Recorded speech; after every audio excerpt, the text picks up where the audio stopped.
मालेगावच्या डोंगराळे गावात काही दिवसांपूर्वी जे घडलं ते ऐकून माणसाच्या काळजात धस्स होतं।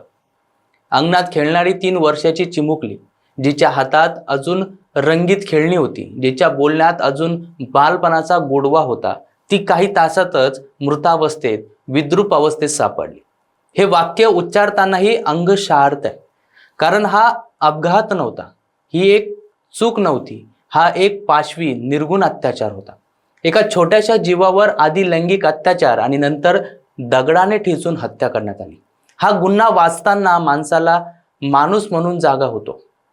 गावभर रडण्याचा आवाज, आई वडिलांचा आक्रोश, शोध मोहिमेचा गोंधळ आणि मोबाईल टावर जवळ सापडलेलं त्या मुलीचं विद्रूप रूप, ही सगळी दृश्य आजही लोक विसरू शकलेले नाहीत।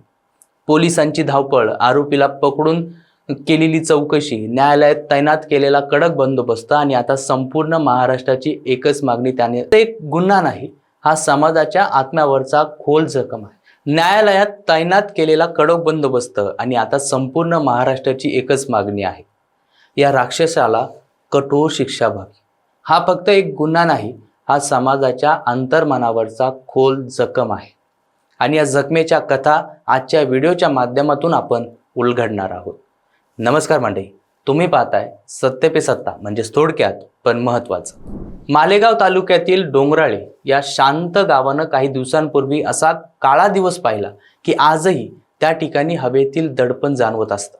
3 वर्षाची एक निष्पाप मुलगी, घरासमोर खेळणारी, हसणारी, बिनधास्त फिरणारी, अचानक गायब झाली।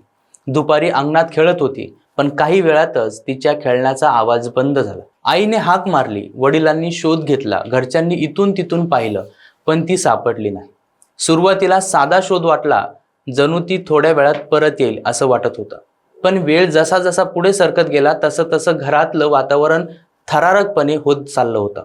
अनेक तास बदलली आणि त्या छोट्याशा अनुपस्थितीनं एका संपूर्ण कुटुंबाचं जग उलथं पालथं झालं। संध्याकाळ होताच काळजीचं दडपण वाढलं। गावकऱ्यांनी सर्वत्र शोधाशोध सुरू केली। कोणाचा आवाज फुटत होता, कोणाच्या हातातली टॉर्चची किरणं थरथरत होती, पण त्या मुलीला काहीच मागूस लागत नव्हता। रात्री उशिरा कुटुंबियांनी मालेगाव तालुका पोलीस स्टेशनमध्ये तक्रार दाखल केली आणि लगेचच गावात शोध मोहीम सुरू झाली। आणि मग एका क्षणी मोबाईल टावर जवळच्या दुर्गम जागेत काहीतरी पांढरं दिसलं आणि त्या क्षणी सगळं थांबलं। प्रकाशाची किरणं जवळ गेली, जमलेले लोक गप्प झाले आणि डोळ्यासमोर दिसलं ते पाहून कोणाच्या तरी तोंडून किंकाळीसारखा आवाज बाहेर पडला। ती 3 वर्षाची चिमुकली मृत अवस्थेत सापडलेली होती। तिची अवस्था इतकी विद्रूप की चेहरा ओळखूनही येत नव्हता। दगडाने ठेचल्याच्या खुणा स्पष्ट दिसत होत्या। सर्वांच्या पायाखालची जमीन सरकली, कारण प्रथमदर्शनी स्पष्ट झालं की तिच्यावर लैंगिक अत्याचार करून निर्दयपणे तिची हत्या करण्यात आली। गावात रडण्याचं, किंकाळण्याचा आवाज घुमले। आई वडिलांचा आक्रोश रानभर ऐकू येत होता। गावातील अनेकांना त्या ठिकाणी उभं राहण्याची हिंमत झाली। या घटनेची बातमी मिळताच अप्पर पोलीस अधीक्षक तेगबीर सिंग सिंधू, पोलीस निरीक्षक प्रीतम चौधरी आणि वरिष्ठ अधिकारी तातडीने घटनास्थळी दाखल झाले। तपासाची चक्र वेगाने फिरू लागली। प्राथमिक तपासात गावातीलच विजय संजय खैरनार या व्यक्तीवर संशय गेला। त्याला ताब्यात घेऊन चौकशी सुरू करण्यात आली। त्याचा गुन्हेगारी इतिहास असल्याची माहिती पोलिसांना मिळाली आणि संशय आणखीन गडद झाला। घटनास्थळावरून मिळालेल्या पुराव्यांची पडताळणी, मोबाईल लोकेशन, साक्षीदारांचे बयान सर्व थर तपासून पाहिल्यावर आरोपीची पकड अधिक मजबूत केली गेली। गावातील परिस्थिती लक्षात घेऊन पोलिसांनी मोठा बंदोबस्त तैनात केला। आरोपीला मालेगाव न्यायालयात कडक सुरक्षेत सादर करण्यात आलं। कोर्ट परिसरात प्रचंड पोलीस बंदोबस्त होता। जमलेल्या नागरिकांच्या डोळ्यात संताप स्पष्टपणे दिसत होता। ऑनलाईन सुनावणीत न्यायालयानं आरोपीला 11 डिसेंबर पर्यंतची न्यायालयीन कोठडी सुनावली, पण गावातील लोक फक्त कोठडीवर समाधानी नव्हते।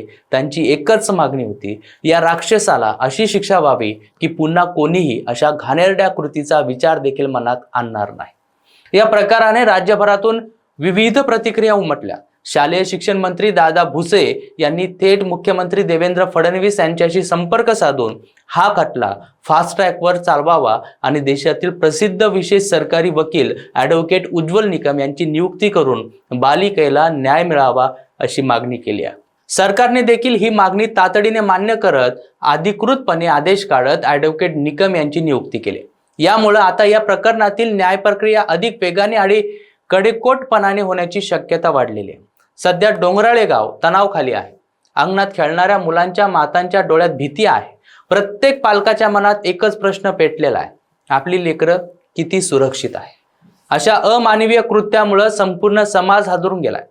वाईटाची भीती, सुरक्षितेचा चिंता आणि न्यायाची आशा या तिन्ही गोष्टी एकाच वेळी लोकांच्या मनात गुंतलेल्या आहेत. गावातील लोक न्याय मिळवण्यासाठी ठाम आहेत. आरोपीला कठोरात कठोर शिक्षा व्हावी अशी एकवटलेली मागणी आता जोर धरते. पोलीस तपास सुरू आहे आणि पुढील काही दिवसात आणखीन महत्त्वाचा तपशील समोर येऊ शकतात. या घटनेनं समाजाला एक मोठा प्रश्न विचारून ठेवलेला आहे. 3 वर्षाच्या निरागस मुलीवर असा अमानुष प्रकार का? आपण कुठे जात आहोत? आपल्या सभोवतालची सुरक्षितता, कायदा सुव्यवस्था आणि गुन्हेगारी मानसिकता या सगळ्यावरच या घटनेनं ती मुलगी परत येणार नाही. तिचं हसू पुन्हा कधी ऐकू येणार नाही. पण तिच्या आत्म्याला शांतता मिळावी यासाठी आवश्यक आहे ती अपराधाला योग्य शिक्षा मिळावी आणि समाज अधिक जागृत व्हावा. आरोपीला समोर आणा, त्याला आम्ही फाशी देऊ, नाही तर त्याला इथं आमच्या समोर उभं जाळू. त्याला बलात्कार झाला, उद्या दुसऱ्या मुलीवर करेल. आम्हाला न्याय पाहिजे, फाशी पाहिजे. आरोपीला फाशी झालीच पाहिजे, आरोपीला फाशी झालीच पाहिजे. जसं देवी महिषासुराचा वध करते ना, त्या पद्धतीने त्या व्यक्तीचा वध झाला पाहिजे. डोंगराळे सारख्या शांत गावात घडलेला हा पाशवी प्रकार केवळ एक कृत्य नाही, एक गुन्हा आहे. तो पूर्ण समाजाचा जखम आहे. आज गाव एकत्र उभा आहे. लोकांच्या डोळ्यात अश्रू आहेत, पण तेवढाच संताप देखील आहे. चिमुकलीच्या आत्म्याची एकच हाक आहे, मला न्याय द्या. आणि त्या न्यायासाठी आज संपूर्ण गाव, संपूर्ण जिल्हा आणि संपूर्ण महाराष्ट्र एकजुटीने उभा आहे. मात्र आता त्या मुलीला न्याय कधी मिळतो हे पाहणं तेवढंच महत्त्वाचं आहे.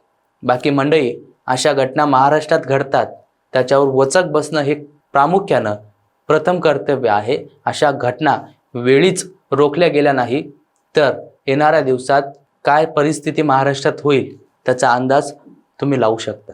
या संदर्भात तुम्हाला काय वाटतं ते कमेंटमध्ये नक्कीच कळवा. आणि अशाच माहितीपूर्ण व्हिडिओसाठी पाहत राहा सत्य पे सत्ता, म्हणजे थोडक्यात पण महत्वाचं. लग्न ठरलंय ना तुझं? आणि हे काय? अगं मला पीसीओडीचा त्रास आहे. कधीतरी हे सासरी कळेलच ना. मग त्याच्यामुळे मुलं होण्यात अडचण येते ना. हे एकतर पीसीओडी इतका गंभीर आजार नाहीच आहे आणि त्यावर सोपा उपाय आहे. आपल्या ईशाला लग्नाआधी असाच त्रास होता. तिने डॉक्टर चाटेज होमिओपॅथी क्लिनिक मध्ये उपचार घेतले आणि तिला आता 2 मुलं आहेत. Doctor Chatej homeopathy clinic, side effect नसलेला होमिओपॅथीचा नैसर्गिक उपचार. 9545727107